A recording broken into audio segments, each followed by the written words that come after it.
సచివాలయ ఉద్యోగులు ప్రజలకు ఎల్లప్పుడూ అందుబాటులో ఉండి సచివాలయానికి వచ్చే వారికి అవసరమైన సేవలను త్వరితగతిన పూర్తి చేయాలని మున్సిపల్ కమిషనర్ నారాయణరావు ఆదేశించారు. మార్కాపురం జిల్లా కేంద్రంలోని 14వ వార్డులో ఉన్న 10వ సచివాలయాన్ని కమిషనర్ నారాయణరావు ఆకస్మికంగా తనిఖీ చేశారు. తనిఖీల్లో భాగంగా సచివాలయంలోని రికార్డులను పరిశీలించి సిబ్బంది పనితీరు ఆరా తీశారు. ఇన్కమ్, క్యాస్ట్ సర్టిఫికెట్ల కోసం దరఖాస్తు చేసుకున్న అర్జీదారులతో నేరుగా ఫోన్లో మాట్లాడి సచివాలయ ఉద్యోగుల పనితీరుపై వివరాలు తెలుసుకున్నారు. సర్టిఫికెట్లు ఎన్ని రోజుల్లో జారీ చేశారనే విషయాన్ని పరిశీలించి సంతృప్తి వ్యక్తం చేశారు. ఈ సందర్భంగా కమిషనర్ మాట్లాడారు.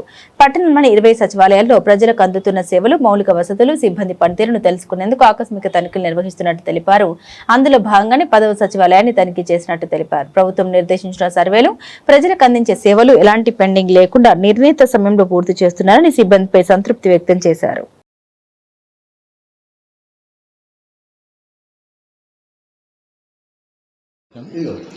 అందరికీ నమస్కారం. ఈరోజు మన మార్కాపురం పరిధిలో ఉన్నటువంటి 20 సచివాలయాలు ఏవైతే 21వ సచివాలయం మన మెయిన్ ఆఫీస్ కాబట్టి 20 సచివాలయాల పరిధిలో ఉన్నటువంటి సచివాలయ సిబ్బంది యొక్క పనితీరు ఎలా ఉంది, సచివాలయానికి కావలసినటువంటి కనీస సౌకర్యాలు ఉన్నాయా లేవా, వాళ్ళకు అవసరమైనటువంటి ప్రజలకి సేవ చేయడానికి అవసరమైనటువంటి ప్రింటర్స్ కానీ, సిస్టమ్స్ కానీ, ఈ కావలసినటువంటి ఇన్ఫ్రాస్ట్రక్చర్ అంతా కూడా అందుబాటులో ఉన్నాయా లేవా అనేది పరిశీలన చేయడానికి ఈరోజు 10వ సచివాలయాన్ని ఆకస్మికంగా తనిఖీ చేయడం జరిగింది.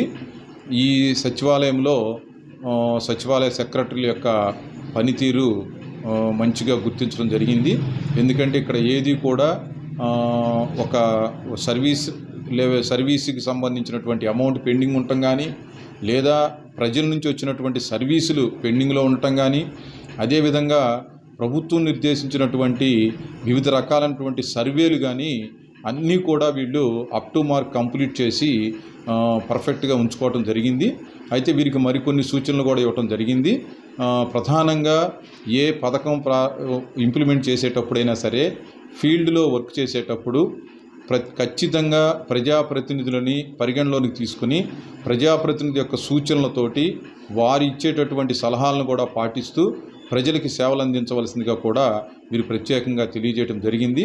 అదేవిధంగా ఇప్పుడు జరుగుతున్నటువంటి సెన్సస్ వర్క్కి సంబంధించి కూడా నాణ్యతతో కూడినటువంటి సర్వేని కంప్లీట్ చేయాలని చెప్పని తెలియపరచడం జరిగింది. అదేవిధంగా ప్రజలు ఈకేవైసీ ఏదైతే వాళ్ళకు సంబంధించినటువంటి ఏ స్కీమ్ రావాలన్నా కూడా ఈకేవైసీ ఖచ్చితంగా చేయించుకోవాలి కాబట్టి అది కొంత పెండింగ్ ఉండటటువంటిది గుర్తించి అది కూడా ఒక 2-3 డేస్లో కంప్లీట్ చేయవలసిందిగా వీరికి ఆదేశాలు ఇవ్వటం జరిగింది.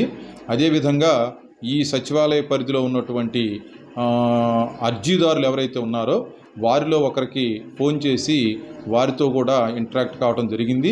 వారు ఏ విధంగా ఫీల్ అవుతున్నారు, సచివాలయంలో వారు ఒక క్యాస్ట్ సర్టిఫికెట్కి మరియు ఇన్కమ్ సర్టిఫికెట్కి అప్లై చేసుకున్నామని, అది వెంటనే వాళ్ళు వితిన్ షార్ట్ పీరియడ్లో వాళ్ళకి ఇవ్వటం జరిగిందని చెప్పని, సచివాలయ సిబ్బంది యొక్క ప్రవర్తన కూడా చాలా బాగుందని చెప్పని, వారి పరిసరాలు అవన్నీ కూడా శుభ్రంగా ఉన్నాయని, ప్రతిరోజు డోర్ కలెక్షన్ తీసుకెళ్ళడానికి వస్తున్నారని కూడా వారు మనకి ఫీడ్బ్యాక్ ఇవ్వడం జరిగింది. మొత్తం మీద వారి యొక్క సంతృప్తిని కూడా వ్యక్తపరచడం జరిగింది. ఈ విధంగా మనం రాబోయే రోజుల్లో ఈ నెలాఖరులోపు అన్ని సచివాలయాలు ఉన్నటువంటి 20 సచివాలయాల్లో కూడా కావలసినటువంటి మౌలిక సదుపాయాలు కల్పించుకోవటం, అదేవిధంగా సచివాలయ సిబ్బందికి అవసరమైనటువంటి సిస్టమ్స్ కానీ, తర్వాత ప్రింటర్స్ కానీ, ఇంటర్నెట్ ఫెసిలిటీ కానీ ఏ విధమైనటువంటి ఆటంకాలు లేకుండా వాటన్నిటినీ కూడా కల్పించి ప్రత్యేకంగా ఆ వార్డు పరిధిలో ఉన్నటువంటి ప్రజలకు అవసరమైనటువంటి సర్వీసెస్ ఏవైతే ఉన్నాయో వాటిని సత్వరమే వారికి అందించడానికి వీలుగా కావలసినటువంటి డేటాని, కావలసినటువంటి డాక్యుమెంట్స్ని ముందుగానే సేకరించి వారికి ఎప్పటికప్పుడు ఇంటిమేషన్ ఇస్తూ వారితోటి ప్రజలతో మమేకమై పనిచేసే విధంగా సిబ్బందికి కూడా సూచనలు ఇవ్వడం జరిగింది. దీన్ని ఖచ్చితంగా ఈ జూన్ 1వ తేదీ నాటికి అన్ని 20 సచివాలయాల పరిధిలో ఉన్నటువంటి స్థానిక ప్రజాప్రతినిధులు మరియు ఇక్కడ ఉన్నటువంటి సిబ్బంది అందరూ కలిసి చక్కగా ప్రజా సమస్యల పరిష్కారానికి ముందుకు వెళ్లే విధంగా వారికి తగినటువంటి దిశానిర్దేశం చేయడం జరిగిందని చెప్పని తెలియజేసుకుంటున్నాను.